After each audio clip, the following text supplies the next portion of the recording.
All right, I'm just gonna press record. Hello, welcome back to Rap Loops. Yeah, this is Rap Loops because in hip hop we just steal shit from people and apologize if people beat us the fuck up. But this is Cameo with Nevin, Webster.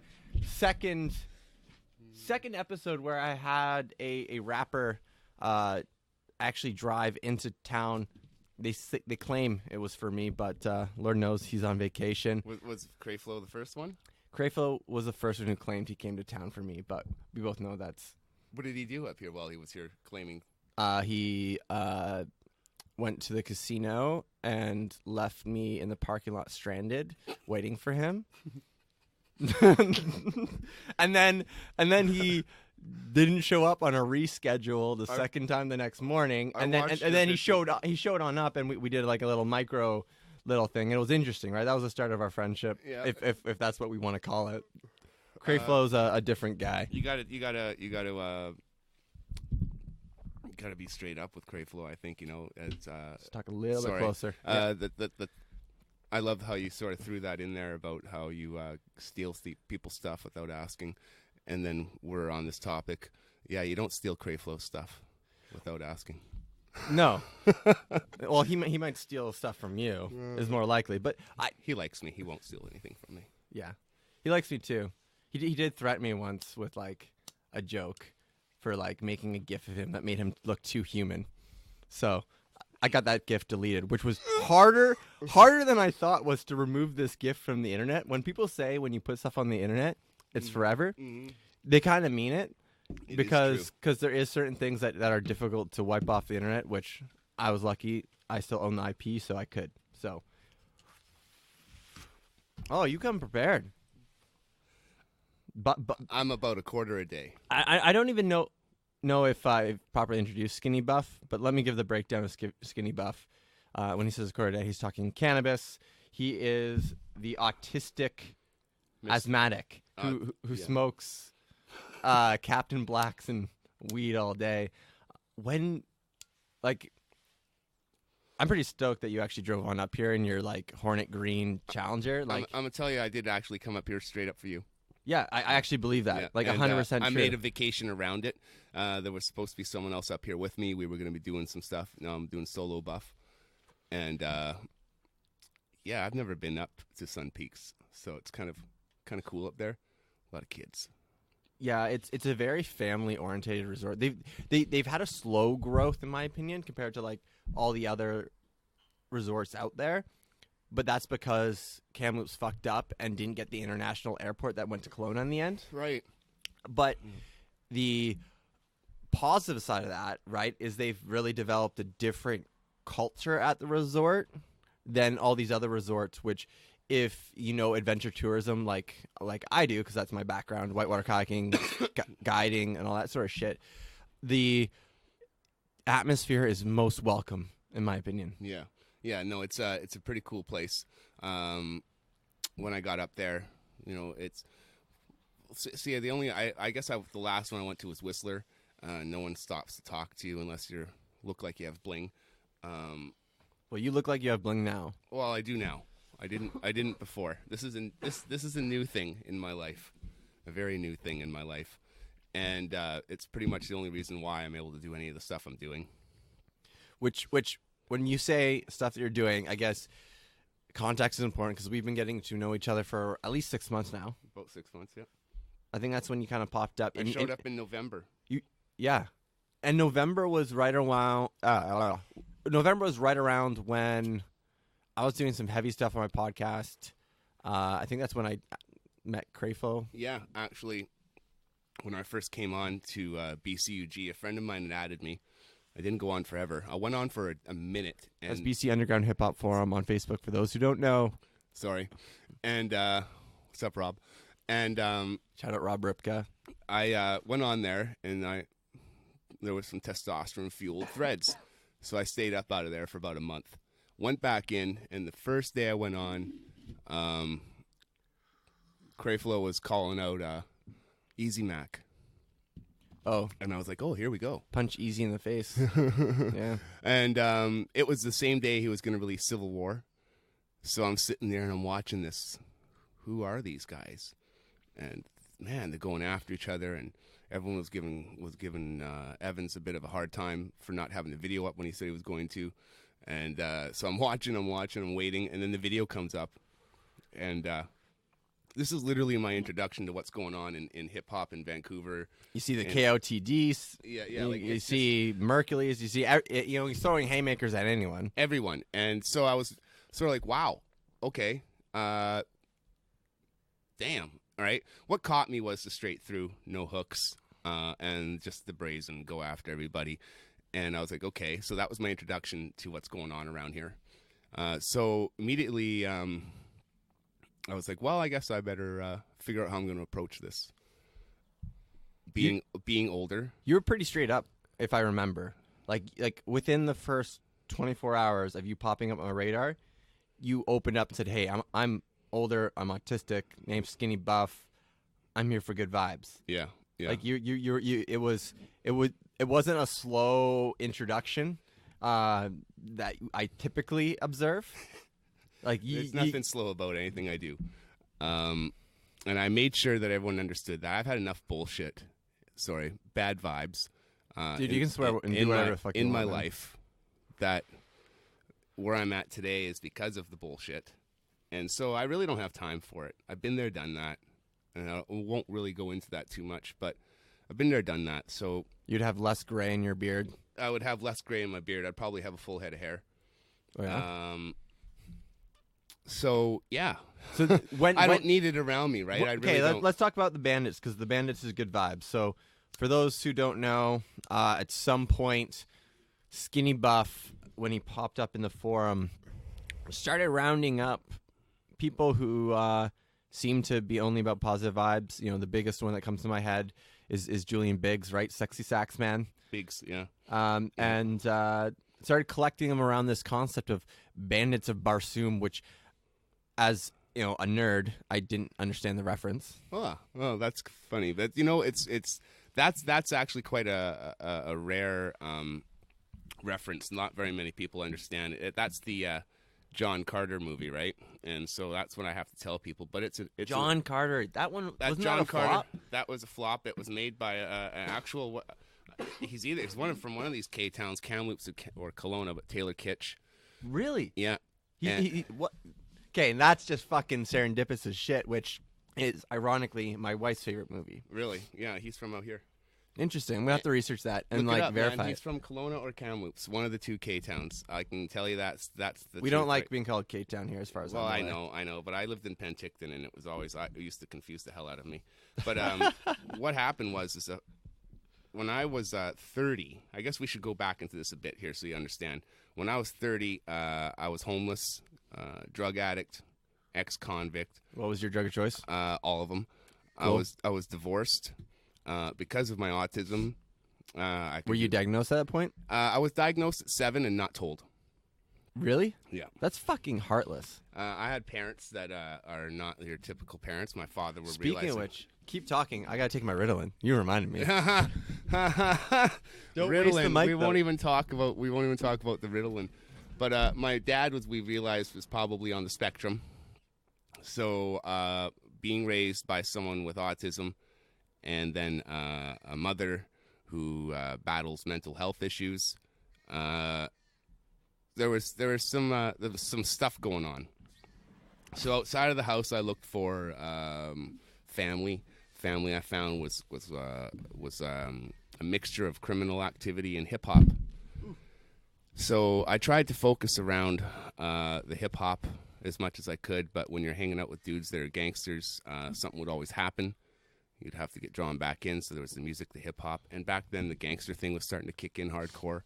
Like the image, you mean? The image of gangsterism and stuff, and which is unfortunate, right? We just had I just learned about the Ghetto Boys. Yeah, I just learned about literally because of that hoax. Well, the best song, Ghetto Boys, best song by them is Mind Playing Tricks on Me. If you're going to listen to any Ghetto Boys, Mind Playing Tricks on Me.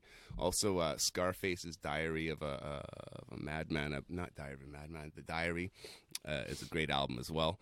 All three of those guys are dope.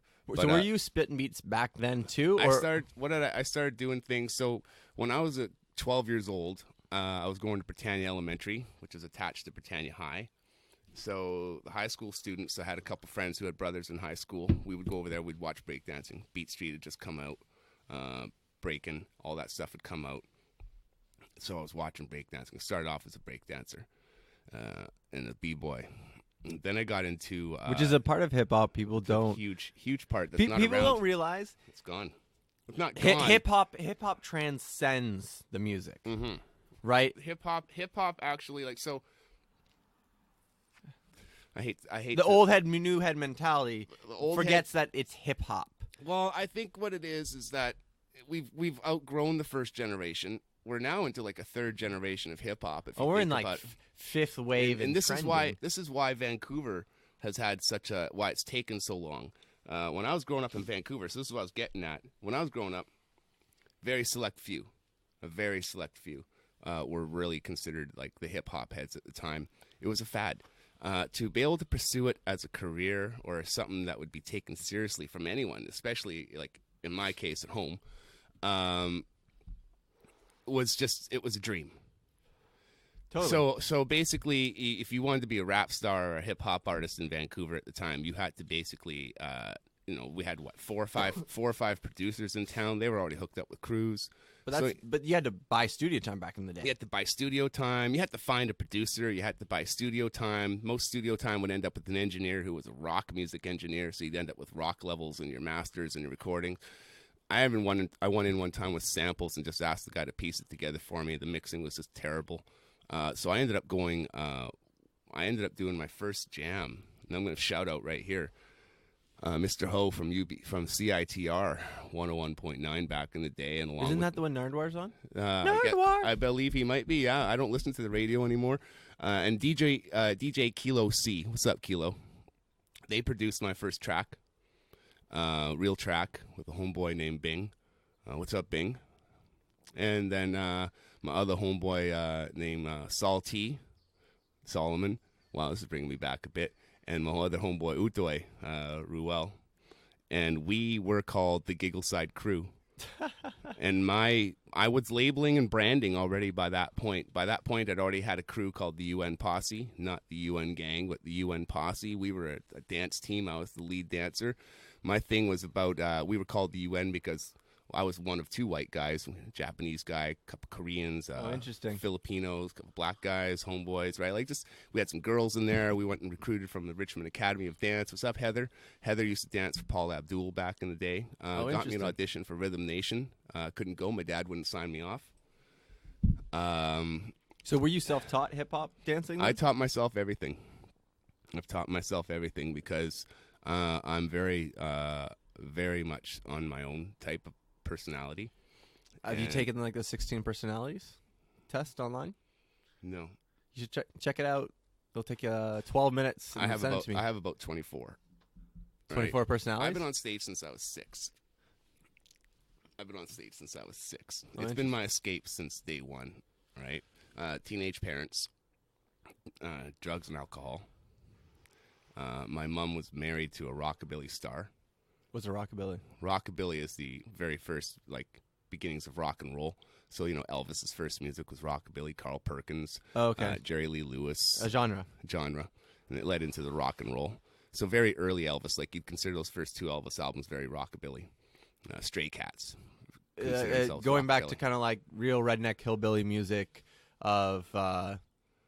Well, I don't even know if they knew it was redneck hillbilly music. It was just the music that was being recorded, right? I have all do you know Moby's track with that he samples? Do you know the story behind that? Where he has all the African slave music in the background? That's a crazy fucking story. No, when you're driving back, you should listen to this podcast. I'll send it to you. I'll look it up because I'm interested in stuff like that. But like I said, so Vancouver, let's just get back on topic. I'm going to lose myself here. You and I both together, it's going to be bad. So basically, I grew up on the sidelines pretty much, sort of in the closet. The first day that I rapped on a mic, actually, I threw on a song that had a really long outro. And so what I did is I grabbed the mic while I was DJing, and I went over top of it on top of this outro. And I actually had people come up and ask me where I got the remix from. And I was like, no, that was me on the mic. It was an R&B song that had a really cool breakbeat at the end. And that started it. So because I'd already had the dance crew going at that time, and I had started DJing high school dances at that time, I was also DJing in my cafeteria at lunchtime. I was going to Windermere Secondary at the time, so I was DJing at lunch. I introduced the school to NWA and Eazy-E via, believe it or not, I went down to Odyssey Imports, and I bought the actual albums, and then I bought the censored versions. What's Odyssey Imports? Odyssey Imports was a place down on Seymour. It used to be Record Store Row. They used to have A&A Sound, A&B Sound, Odyssey Imports. Odyssey Imports is where if you went to go buy a hip-hop tape, you were paying $14.99 as opposed to the $9.99, $8.99 that you would get down at Sam or A&B or A&A. They would have all the stuff you couldn't get. They had the imports. Mm-hmm. So you had the clear cassettes as opposed to the dark black or the plain white. You'd get these clear cassettes. And the clear cassettes always had a higher recording quality. Black tapes were in the medium.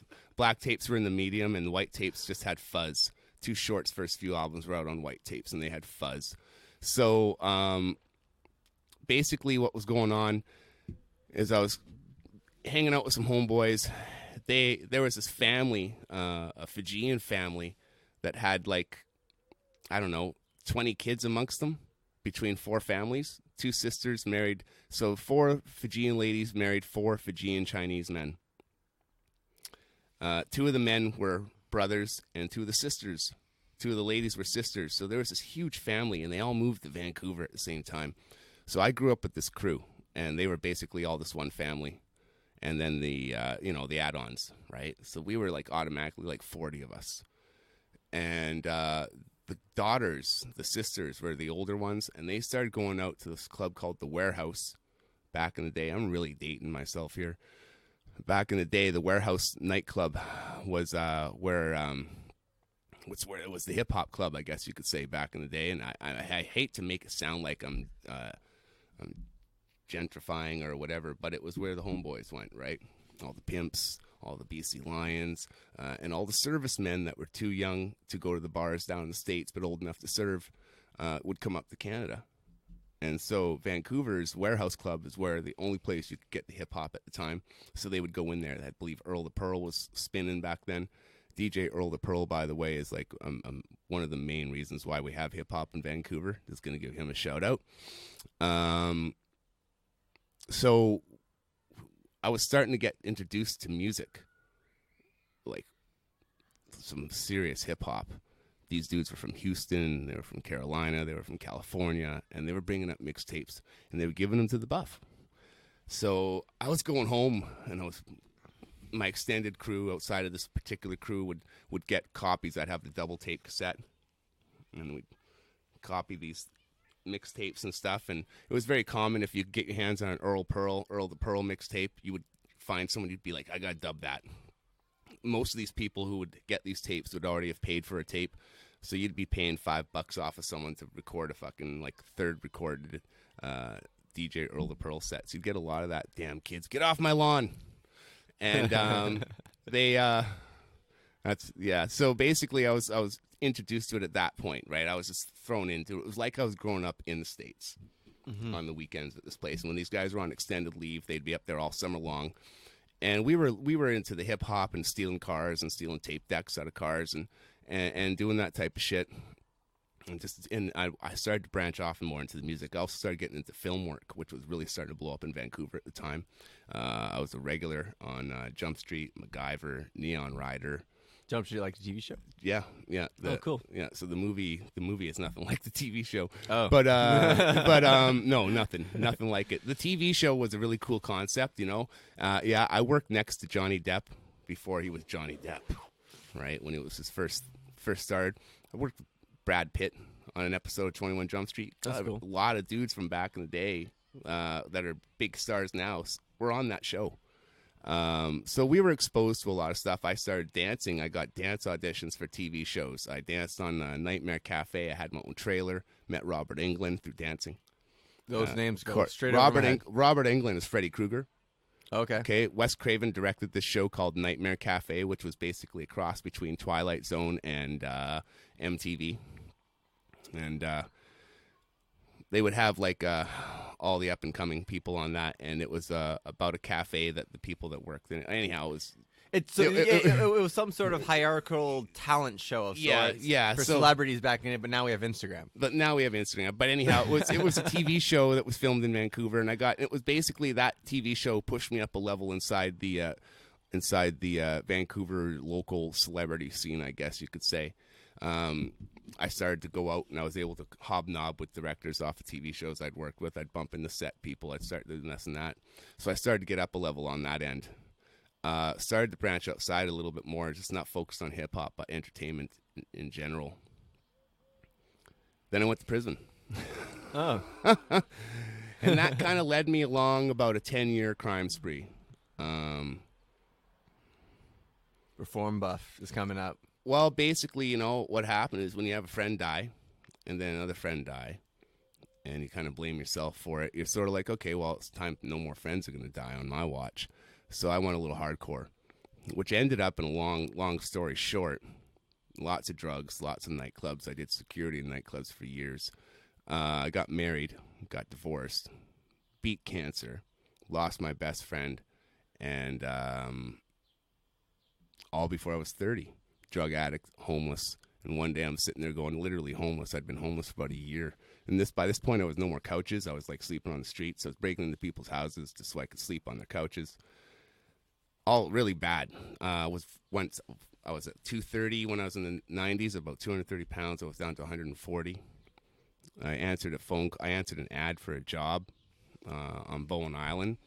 Hopped on the ferry, smoked some meth on the ferry, threw my pipe over the deck. Got a loudspeaker warning not to do that again. Welcome to Bowen Island. Detoxed on the line at the pub. Haven't touched the shit since. Quit drinking. Started smoking. I've been smoking pot since I was 12, so that was my normal. That was the thing that brings me down. It helps me with my sensories. Yeah, I feel that. Yeah, so I can't literally, I'm just like a mess if I don't have that around. So that's fucking government weed's so expensive too, and horrible. Yeah. Damn government weed. Yes. We all purchase government weed. There's so many jokes to be made. But so yeah, what happened is I literally went to Bowen Island because I was gonna come back to Vancouver after I cleaned up. I was gonna kick some ass. I was gonna come back. I was gonna clean all my friends up. I was gonna start the hip hop up again, and that was what I was trying to do. Literally, when I was homeless, I threw a series of concerts. I ripped everyone off. I didn't pay anybody. Didn't make any money. So don't worry, people. I wasn't spending any money. I didn't have it. I was doing things for free, just trying to keep up. I was going to bring my portfolio, but then I realized it's a podcast, so you can't see it. But I was doing the show. No, actually, I can create I could send you stuff. There's audio visual shit that can be made. I have a lot of pictorial history from back then. You know who you should meet with and chat with? Brent Haverty. Yeah. Yeah, we were. I like him. We were friends on Facebook for a minute, and then I got a Facebook friend suggestion and realized I'm no longer friends with Brent Haverty. Shit, did I just say that? Right, he's a good guy. I'm sure he is, but I might have said something one day that set someone off because, like myself, us old heads. Honestly, I believe Facebook's fucking with us too, and is actually like. I think some stuff goes on because you know what? I was on the forum. I was on the CUHH. I don't even know if we're allowed to say that because we might get sued. But no, actually, CUHH. I kind of own that IP in a weird way too now. It's really fucking funny. It's just the whole scenario is stupid. Yeah, so totally. I moved on the Bowen thing. I'm gonna clean it, and I met my wife about 9 months in, and while the rest is history, we've been together for 16 years. We have a couple kids now. And she met me because when I moved to Bowen, I started trying to do music again. I made a live band.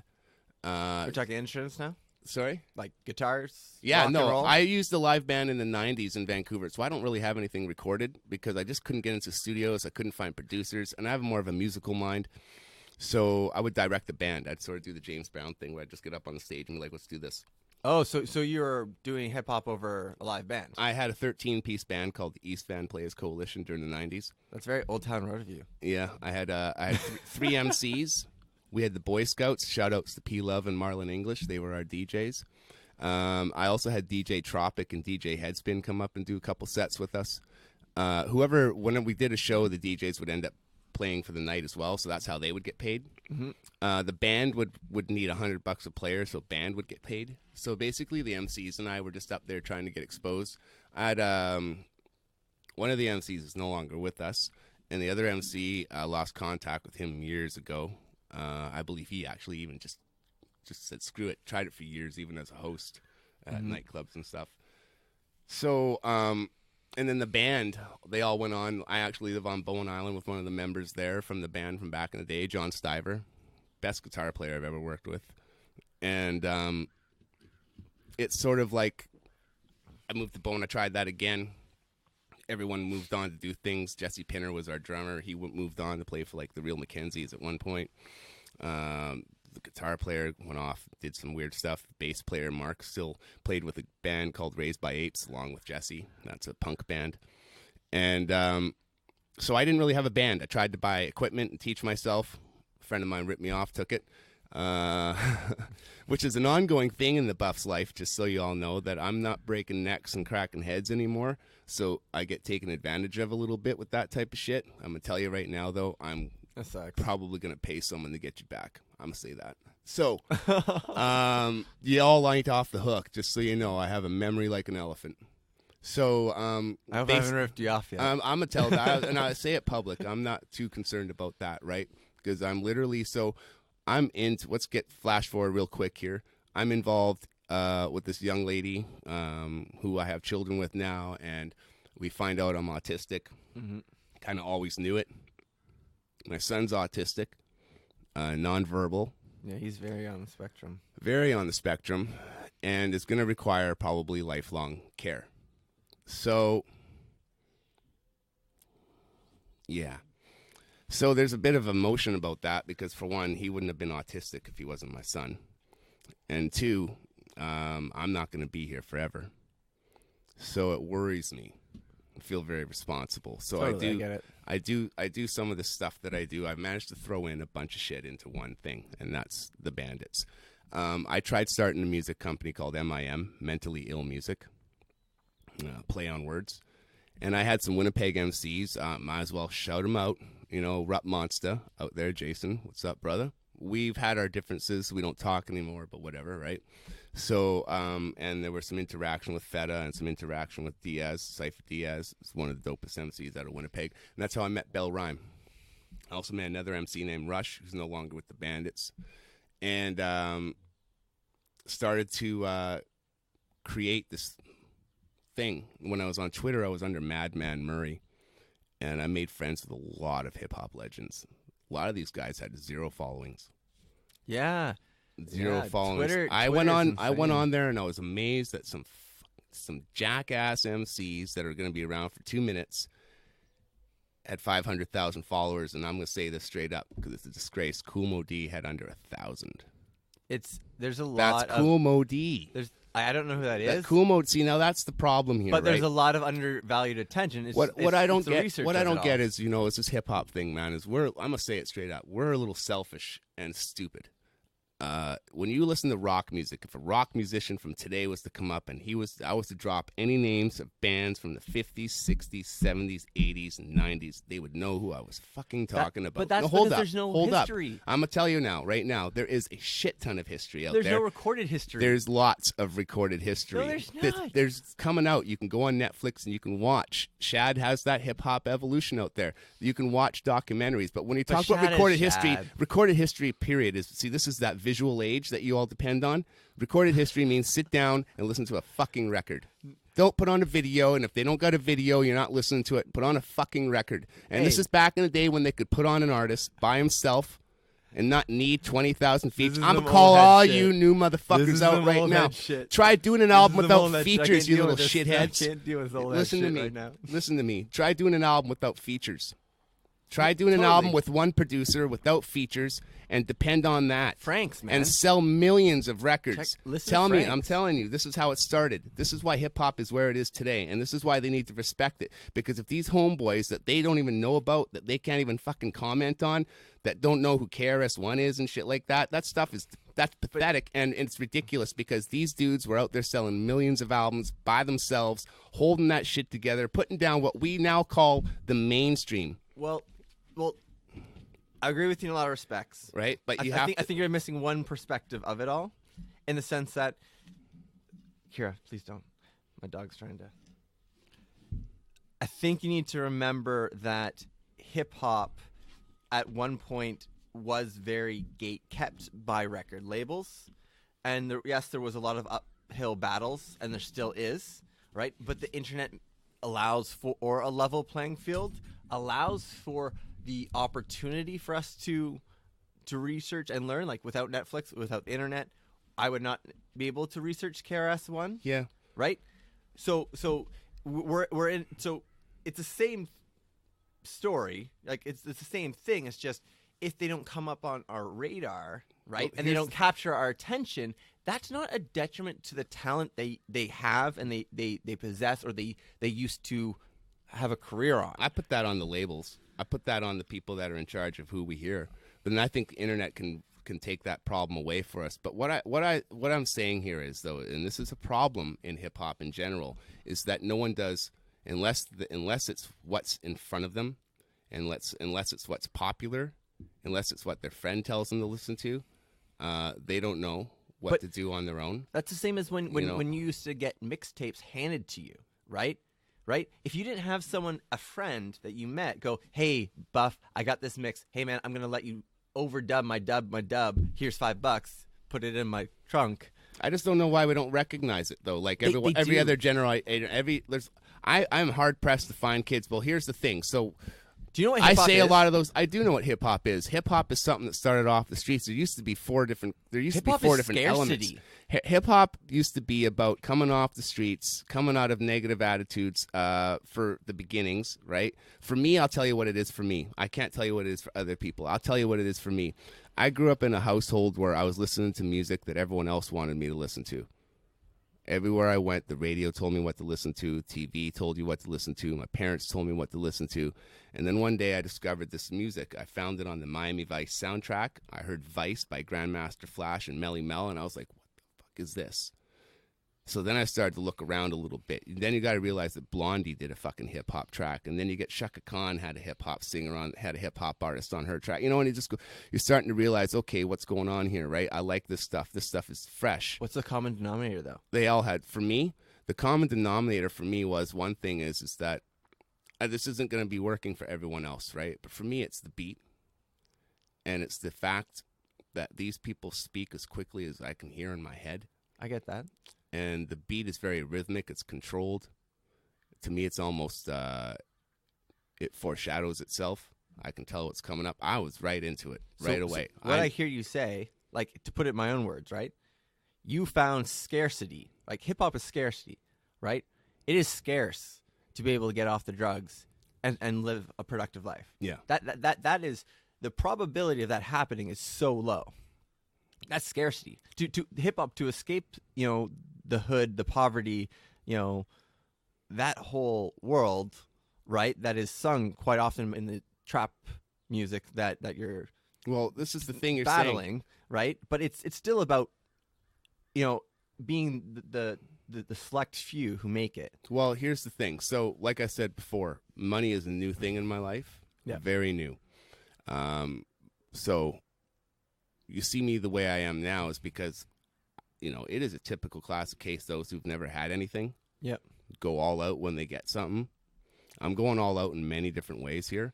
It's not just financially blowing a bunch of money on my shit, because I'm actually spreading out the love, right? So basically how hip hop worked for me, how it was, is you hit it on that level. Yeah, I was just above the poverty level. There was points in our life where my dad had to walk to and from work so I could have a bus pass to get to and from school.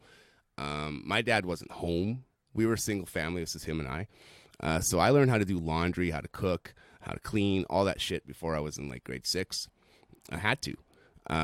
He taught me. It wasn't like I was left alone, but he taught me so that I could be left alone. Mm-hmm. I got into a lot of trouble. But for me, what it was we couldn't afford music lessons. Yeah, my dad had a lot of records. I had rhythm. I knew how to dance. You don't have to take lessons for that. You don't need an instrument for that. I had records, so there was an instrument right there in hip hop, right? You got your samples. I was good at poetry already. I was already very much into literature, and there's authors and poets in my family, so that's sort of a background. My dad's an amazing artist, was an amazing artist. So art is a big thing in our family. So when along came this form of music where I didn't need to physically actually own anything, it had to come from me. Just like music does, it comes through you into an instrument, but you are the instrument. My voice is the instrument. My dancing is the instrument. And my mind is one of my instruments. So obviously I'm not just into one thing. So I've got the clothing going. I've got the autism activism going, advocacy. And I've managed to try and do all these things single-handedly at one point, individually. And then people passed away in my family, and there was money left over. So all these things that I could never do, that was literally because I didn't have finances or someone didn't believe in me strong enough to put into the effort to back me up or anything like that. And there was people back in the day, but I couldn't join them. I was sort of stuck. They would have to go off and do something. Everyone could put in a bit of money, or they had something that they could do. I couldn't do that. So when the opportunity came up, I was like, well, I'm going to fucking do this music thing. And I know a lot of people who got an opportunity, who have the skills to do it, but don't have. It's a financial push. It really is for like almost everybody. Mm-hmm. So I have this ability to, not only do I want to be a hip hop artist, but I want to leave a legacy. I want to leave a mark. So I grew up looking at these guys that own Def Jam, and excuse me, Tommy Boy Records, and and the first labels, Rough House Records and stuff. The first labels that came out, Ruthless Records. Man, there's just so many, right? So that you look at that, and they're like a legacy, right? So I'm thinking in Canada, we've got a few, but we need more. We have so many more. There's just so much talent. I think that Canada, like Vancouver, so here we get to the generational thing. I come back after not being around for years, and I jump on there and I see Craft and I see all this stuff going on, and all of a sudden I'm like bombarded. Now I knew this kind of when I was trying to do it with MIM, and then all of a sudden I get in there and there 3,000 people from BC that do hip hop, all corners, and now we can actually communicate with each other through this Facebook and through internet, through Instagram and all this stuff. And I'm like, holy crap, there's a ton of people out here. So I started this group off with an entirely different lineup than I have right now. My producer's different. I have one of the three MCs that I first started off with. We lost a member of ours overdosed in November, right about during the filming of Raw and Uncut. Oh, shit. So that's a bit of an emotional video to watch on the end, because it's always reminding us kind of. And that was his brother in there, who was the other producer. So it caused a bit of a clusterfuck, obviously. DigiD was around at the time, but he wasn't in charge of production like he is now. I'm very involved in production on my end for my music. I have a full studio at home. I don't use it. I use Kelsey, Digi, as my conduit. I bought that full studio because I lost my other studio and I lost a member. So there was about $10,000 investment right there that went south, because I had to rebuy all the purchase equipment and everything. So that was the first. Yeah, that was the beginning, and that was even before I even had Raw and Uncut out. I'd already had to spend that much money. And that's everything, like cords. This is my studio right here. Yeah, pretty simple. See, I should have gotten into this because I'm pretty good at talking.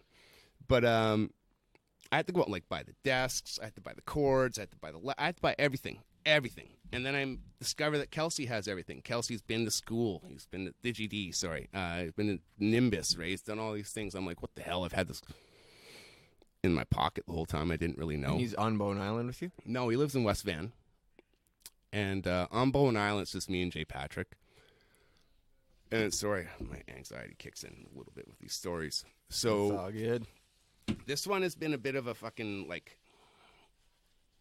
it's been kind of mind-blowing in a way. I'm only just starting to grasp in the last month, maybe, what this could actually be. I've been sort of listening to what everyone's been saying, but just sort of, and that's kind of why I've been going half pace. Bandits is definitely part of the insecurity I have. It's now Red Blanet Bandits. It's now Red Blanet Bandits due to the fact that I foresaw that we could probably get ourselves into some copyright trouble with the other name. So, Red Blanet Bandits is a little bit more memeable, too. well, basically what it is it was a rebranding. It was a changeover. It's all new people. I had this thing called Bandit Fest coming up. By that still point, get a hat? I have it in the car. Oh, sweet. I had you're welcome. I had this thing called Bandit Fest coming up, and I had it all planned out, and it was going to be short a couple people because I tend my thing is if you're not doing it the buff way, you're seeing the highway. I figured that out in this podcast when you won't let me control the conversation. Hi, welcome to the Buff Podcast. Cameo used to run this one, but today it's mine, and it's going to be the best one so far. And it's really good. In fact, I'm watching the battery, and I want to just check you. So I'm going to say you probably have 20 more minutes on this recording. Oh, we'll be done in 5. And then I'll be quick because literally this last 6 months is like the last couple minutes, literally, for all the stuff that's gone on. And so basically what happened is I got onto that BC Underground forum, then the CUHH forum. Between the two is definitely how Buff has been able to get out. If I didn't have those forums, we wouldn't be sitting here right now. So shout out Ripka. Yeah, Lord. And I have to say that yourself, Stumpy, Steph. Shout out. Shout out Steph. I'm even gonna shout out my first. She made the beaver for CUHH that I made the gif of. I'm also gonna shout out right off the bat. I'm gonna say that Crayflow is also very supportive. Has been a bit of an influence on me. He's got the right mindset, and that was it. But also it's I'm trying not to tarnish anyone's reputation. He's actually a really nice guy. You're gonna get me fucking beat up for this. You know that, right? But I'm all the shit you could say. I'm gonna tell you right now, though. He will fuck your shit up, though. That's the thing, right? Yes. That's the thing. That's that's people why gotta realize. Yeah. People gotta understand and respect the history of hip hop. I don't doubt that for a minute. You do mean that. So I like that. I like that about him. And lyrical content, the homeboy got skill, right? I like his delivery. So, and he's got history, man. He's got history. So I real think we can relate. Battle rap East Coast history. Yes. So basically, there we go. I've done enough. Okay, I'm pulling your cock out of my mouth now. And we're going to go back to Buff. Big dick riding cool again, man. Well, am I going to get called out for that? Because that's something, right? To me, I'm helping a homeboy out, right? To me, that's what I consider it too. And I will check him. Stumpy will check him. Ripka will check him. Julia and Biggs will check him. That's what hip hop is, right? Yeah. Hip hop is fighting the system that actually makes a hierarchy that you're sad that I don't know the history. Well, I'm not sad. But there's a hierarchy, but you fight the hierarchy. That's hip hop, right? That's scarcity. That's so many things to me. You know what I mean? Much of your story I relate to in the sense that my parents did not like me listening to hip hop. Mm-hmm. It was tough for me to get it. Right? We had a really good hip hop on this one radio station that got shut down. It was very Detroit hip hop. I heard T12 Purple Pills on the radio, man. That was fucking awesome. You know that Z95 originally started off as an only hip hop and R&B station. Where's that? Z95. That's 95.3, or I guess I don't know what they call it now, the beat maybe or whatever. But it was a radio station in Vancouver. The first song we played was Kameo, Word Up. What? Yeah. Was Kameo? Kameo is a funk group from the 70s. Whoa. You're fucking with me right now. No, I'm not. Giving you you're live trolling me right now, I'm going to give you some history right now, bro. Kameo is, you need to look it up. Kameo spelled with a C, right? And you need to look these guys up. Their last big hit was Word Up back in the 80s. Word Up, that's the code word. No matter where you say it, you know that you'll be heard. You can say Word Up. With me, Word 'em Up. Everyone knows that's a big thing with me. That's literally that song. That song was on replay. I went and bought that tape. I wore that song out. The Podcast Pugilist strikes again. Now you need to wear yourself a big red jockstrap. So you're going to have to go and understand what that reference is about. I'm trying to finish the story, Webby. I'm going to take a piss. You keep talking. So anyhow, there's a cup right here. I have a house. I'm going to keep going while he goes. Yeah, you don't even know what I'm going to say now. So that's all good. He's leaving me alone. So I'm just going to say this. So basically, while sitting for 5 months, we were doing the Bandit Fest, and I accumulated some more artists. They liked what the Buff was trying to promote, I guess. I wanted to help other people out, put some unity in the community. Just because I may not have our styles may not mix. There's people out there I'll probably never do a song with, but it doesn't mean I shouldn't be able to collaborate with them on a friendly level, on a community level, and that's what I think is something that I like to think I bring to the table. And that attracted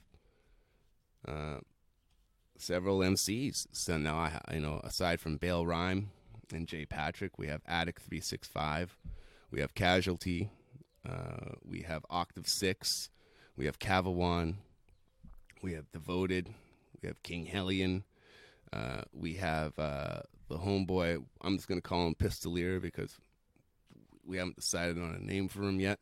It's just been, and so many others that are out there also that I'd love to work with. Working on a song right now with Taz from West Coast Dreams. And there's another drop right there. And what's up, Boogie? And so we, I guess we're doing something right because now we're getting to work with the people that I was watching only just 5 months ago. So that's pretty cool. And now I'm making hats. I guess that means that we've only got a couple songs. We've already got hats going, and you're selling hats. We're selling hats. And awesome. Yeah. What are you using on Shopify? Yeah, we're using on Shopify. We have our own. Shopify because they're actually Canadian. We have our own redplanets.ca, and we have our own redplanets.com. And can I get my podcast hosted on that? You can do whatever you want. Yay! Aren't you a bandit? Yeah, I thought so. So basically, see, I didn't know if I had to rap to be a bandit. No, bandits isn't just rappers. Aside from the MCs I just mentioned, behind the scenes, my lovely wife is the controller. An accountant. An accountant, but she's also she's gotten on there a couple times and called some people out.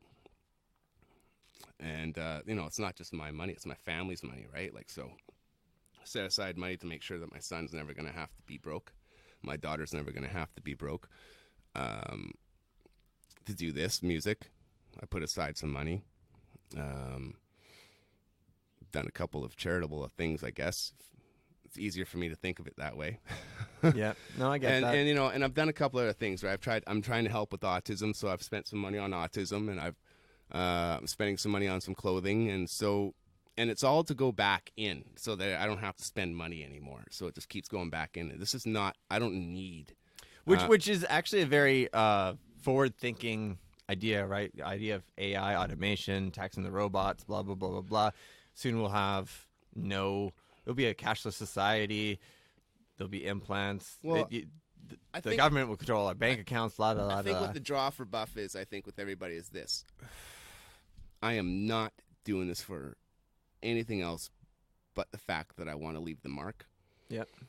Legacy. I don't need record sales because record sales add up to money, really. The only reason why I need money is so that I can pay everyone else. Mm-hmm. I have everything I need. I have my cars. I have my house. I have a secure bank account. You have a totem pole. I just bought a totem pole. That's fucking dope. Here, let me give you the story behind that. That's by a man named Winodzi, Simon James. Simon is also on the spectrum. Yeah, really? I'd like to sort of give myself a nod as I've helped him come out publicly.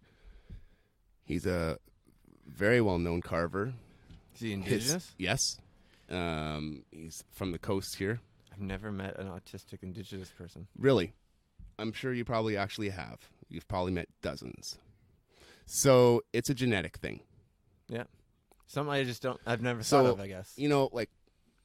I don't really want to talk on other people's privacy on that, right? So, yep. But I believe there's a lot of people with FASD, fetal alcohol syndrome, disorder, yep, that might have been misdiagnosed.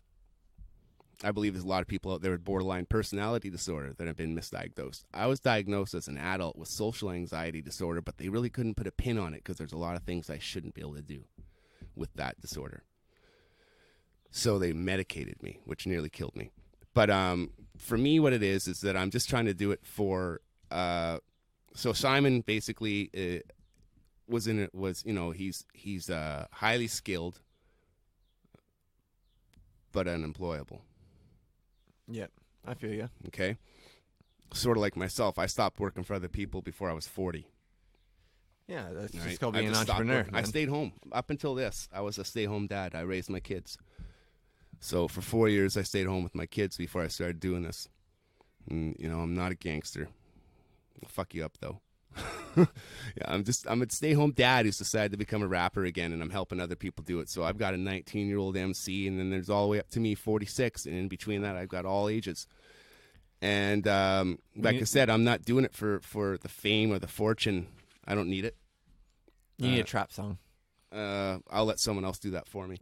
and I don't even think I could probably do it, right? And so basically, Well, I just, sorry, and I'm just sort of, Simon is the carver of my totem pole, and I paid a good amount for that, but that put food on his table and it helped pay for services for his child because his son is also autistic. Mm-hmm. And one of the reasons why I tell people who have children that are autistic to go get themselves diagnosed if they believe they are also, is it puts you to the front of the line. As an autistic parent raising an autistic child, it's very difficult for my wife and for our daughter to have a father and a brother and a son and a husband that are on the spectrum. The government recognizes this and puts us to the front for services. Services, by the way, are helpful, but they're not the answer. We get $22K a year. It costs about $40 to look after our autistic son. Mm-hmm. We have care that comes to our house and helps because I can't do it. So, there are a lot of things that people don't see about autism that happen behind closed doors. I can't do the public thing. So I do this. So I'm pushing myself a lot when I come out socially, which requires me to do about a 3 to 4 day withdrawal after that. I can get pretty grumpy. I will actually shut shit down sometimes. I've probably tried to quit doing this at least twice a month. Thank you, DigiD, for not letting me. And now that I have such a large crew, I don't think they would let me if I tried. I don't think Bandits could stop if it wanted to now. It's not just me, right? And it's a meme. It's become a meme of sorts. It's the beauty of it all, right? Is that we're going to be doing some more videos at the end of this month, and now I'm filming videos that I'm not in. That's cool. As in a song, right? I'm not in the song, right? Like we're doing it for other bandits now, and that's again, that's me just putting faith into it, hoping your that Facebook video numbers are decent too. Well, so it's Lock, good. And this is it. That's our only forum right now is Facebook and a little tiny snot nosed piece on YouTube. But with Lock, for instance, we had 4,000 views within that first week, just on Facebook.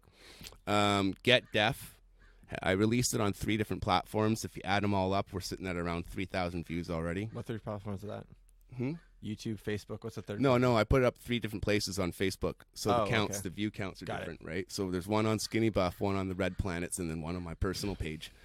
And that's the funny thing about it is I get more interaction on my personal page than I do on the forum. Of course, people are buying into who Skinny Buff is. I don't even not even my artist page, right? Like my artist page gets the least amount of reaction to it. So that's also because you have to pay to fight the algorithm and stuff, and that's all my.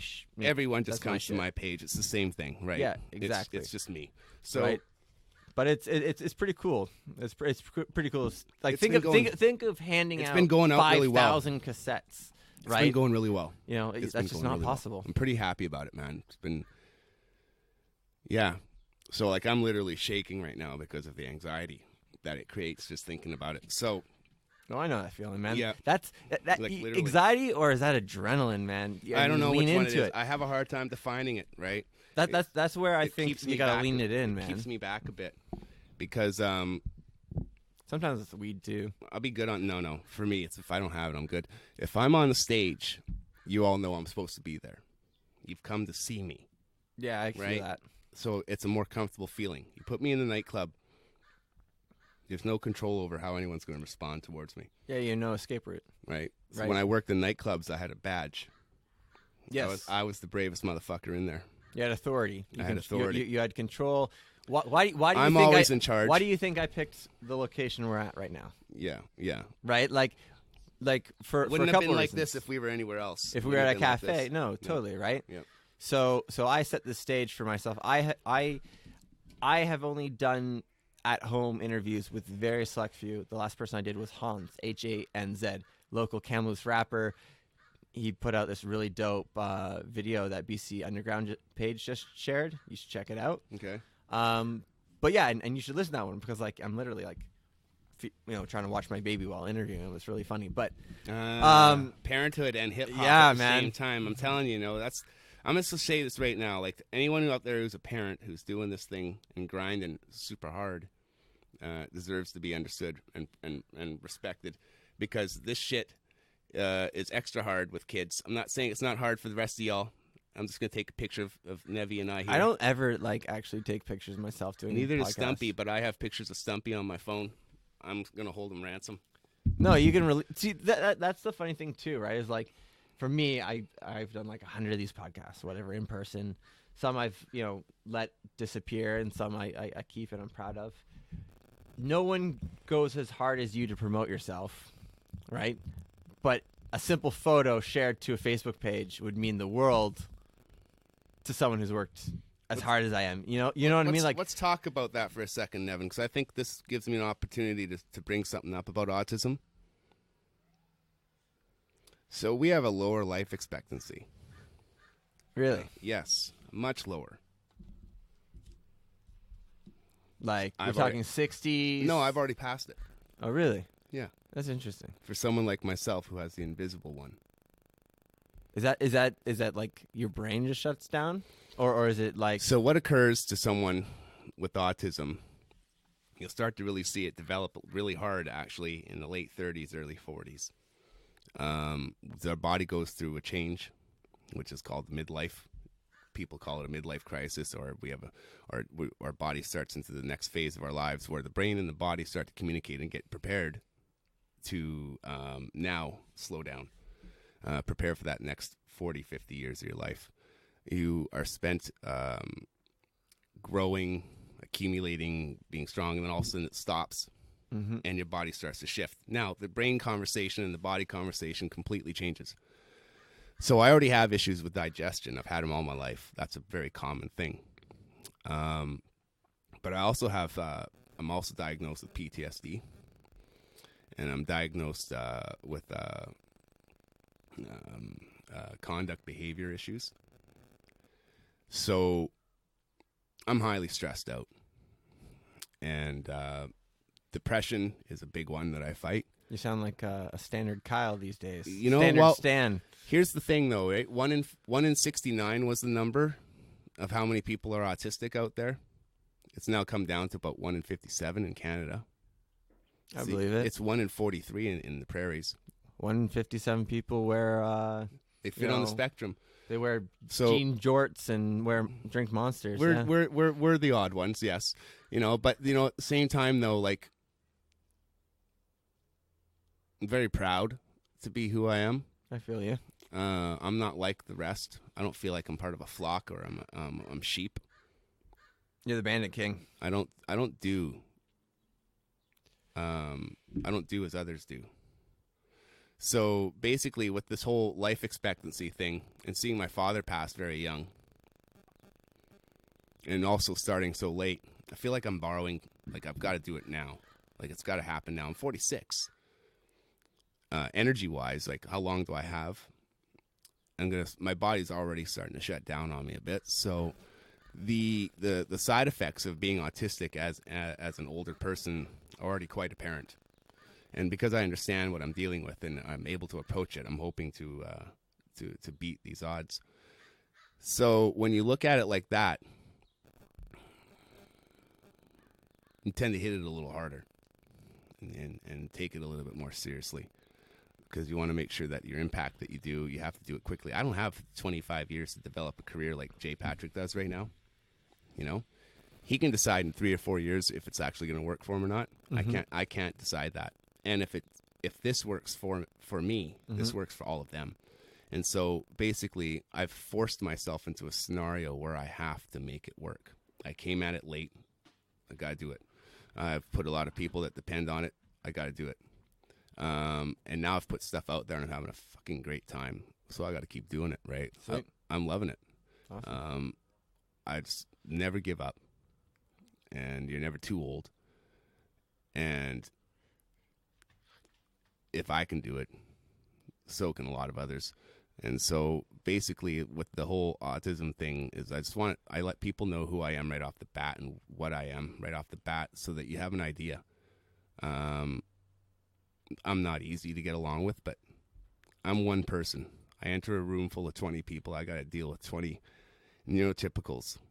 You're all very, very difficult. You only have to deal with one. So deal with it, right? That's how I look at it.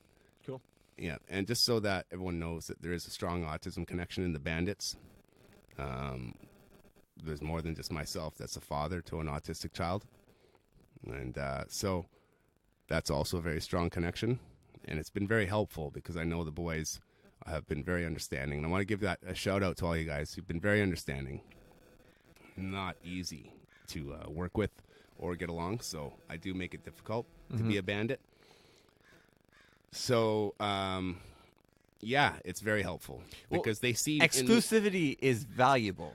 They see in me what they see in their children. They see what they might have coming later. But the difference is that they can guide their children. I was unguided. I winged it, right? So that's kind of why what happened in my life. Which I think is, to parallel, right?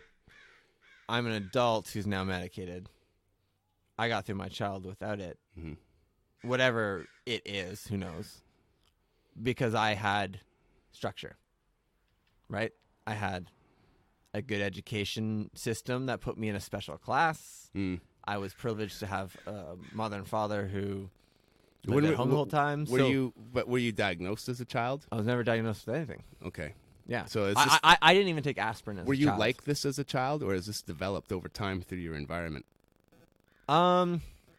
Depression is to this degree is new, but Today, but now I'm an optimist nihilist, so like nothing can really like shake me. Today's world has really exacerbated. Yes, and this is my thing here is you can understand your son to some degree, right? I could take a picture of you and your son, put my name over your face, and put the internet over your son, and that would be a meme for me to explain myself of how I understand the internet and the chaos that is the internet, which very much probably resembles your head. Does that make sense? In like a weird, fucked up way? Oh. Yeah, I guess. Right? So like yeah. what I was able to exist in the structure that I did because I had parental guidance even while I was on the internet or whatever and at school, right? I was introduced to the internet in a very early age. And now as an adulthood, maybe stresses and the internet and the explosion of it exacerbated it for me, but also I can understand what these kids are going to go through. So I dive deep into the degenerative part of the internet, the degenerative depression, anxiety, because I know how to walk through it, sift through it, and explain in their terms things that I think their parents don't understand, and I'm trying to, in my own fucked up way, pull kids out of like their own fucking head. Because I can understand that world. I'll say this. People are amazed at what I was able to do before and what I'm not able to do now and why it's a little bit harder for me to do now.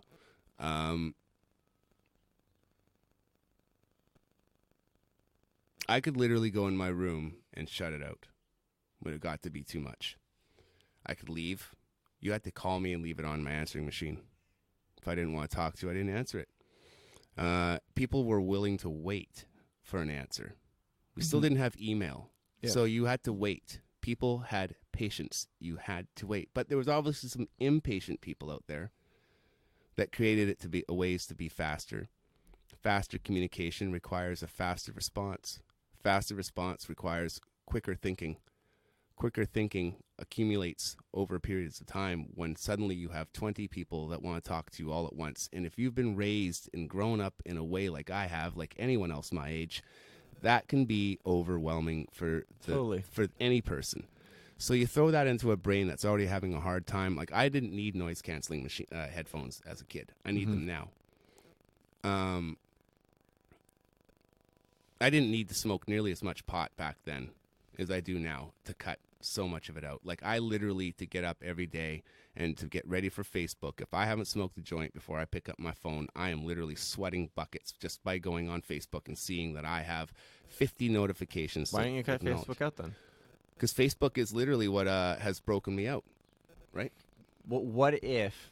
I'm trying to... What if you could use your bandits and communicate solely with them, right? And let them communicate to the world through their pages, so you don't have to be personally on Facebook. Okay, so basically, now this is where I have to start acknowledging what's been going on, right? This is not ego. This is reality. There would be no bandits if there was no buff. Totally. You're great in front of the camera. The people have been drawn to the buff, including the bandits that are currently available. So here. So I'm not trying to. I'm not like I said. Flip like homework. This is how, like, as a consultant of digital media or as a memer, I think, right? Let's say you have 5 key bandits, right?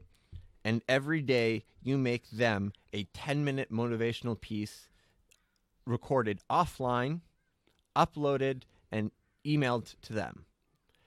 They then watch it, and if they like it, they share it. No, they have their own stories. That's fair, but right? but if they're not getting in front of the camera, just say the story. My story is uninteresting from someone else's mouth. So no, it's from your own mouth. Yes, but you know what I mean? I understand that it's got to be done by me. Yeah. Right? And so I understand that. So I actually have the avenue to do it as opposed to getting up on a stage and doing it in front of people. I could spread my message through internet as opposed to coming to watch me do a motivational speech of some sort, right? I'm just saying, like, AI and automation is at the point where it's almost going to take all your content and make you a Hollywood star. I don't hands off, and it's gonna be fucking crazy. I don't necessarily, see, like, that's the thing I'm fighting, right? Is that wasp? Yeah. Oh, whatever. I fight that constant conflict every day, right? And so, basically, what I'm trying to do is I'm trying to create. Bandits is supposed to be a collective. All right, for I gotta actually wrap things up. I'm sorry. That's all right. We can do this a second time.